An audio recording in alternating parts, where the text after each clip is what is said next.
네, 강경화 외교부 장관은 바이든이 미국 대통령이 되더라도 정상 간 합의가 원점으로 돌아가진 않을 것이라고 말했습니다. 여야는 미국 대선의 촉각을 곤두세우면서 한반도 정세에 미칠 영향에 질의를 집중하고 있습니다. 국회 취재기자 연결합니다. 백종규 기자. 네, 국회입니다.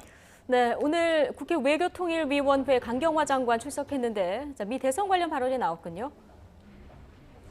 네, 강 장관은 예산안 심사를 위해 오늘 오전 국회 외교통일위원회 전체 회의에 출석했는데요. 미국 대선과 관련한 의원들의 질의가 쏟아졌습니다. 조 바이든 후보가 미국 대통령에 당선될 경우 한미 관계와 대북 정책에 변화가 있지 않겠냐는 질문도 나왔는데요. 강경화 장관은 누가 되든 소통 채널은 있다며 바이든이 되더라도 그동안 정상 차원에서 밝힌 합의와 의지를 원점으로 돌릴 수 있다고 생각하지 않는다고 말했습니다. 그러면서 바이든 후보와도 한미 동맹의 중요성과 긴밀한 공조를 통한 비핵화, 평화적 해결에 대한 공감대는 있다고 확신한다고 덧붙였습니다. 소송 탓에 미 대통령 확정이 늦어질 수 있느냐는 질문에는 확정이 윤곽이 드러나는 시점에 정상 통화가 조속히 이루어질 수 있도록 만반의 준비를 하고 있다고 밝혔습니다. 네, 지금은 미 대선 결과에 따른 한반도 정세가 최대 관심사일 수밖에 없는데요. 여야 정치권 조금씩 온도차를 보이고 있다고요? 네, 일단 여야 모두 미 대선 결과에 따른 한반도 정세 영향에 관심을 집중하고 있습니다. 먼저 집권 여당인 더불어민주당은 미국 대통령이 누가 되든 한반도 평화 프로세스 재가동이 필요하다는 입장이 확고합니다.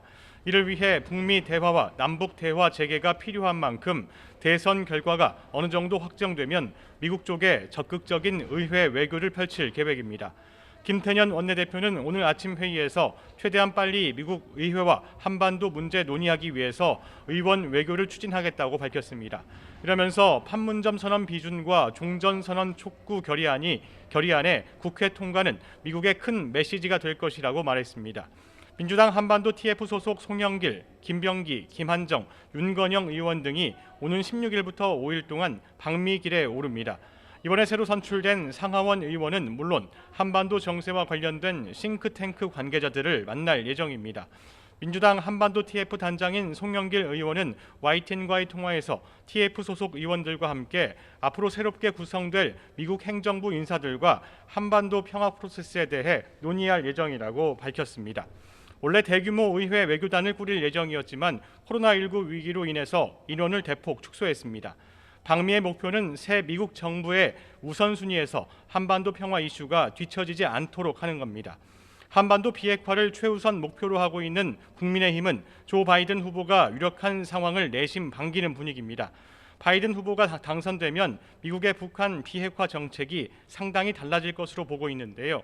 국민의힘 김종인 비상대책위원장은 오늘 회의에서 바이든 후보가 미국 대통령이 되면 우리 정부의 정책 재검토가 필요하다고 강조했습니다.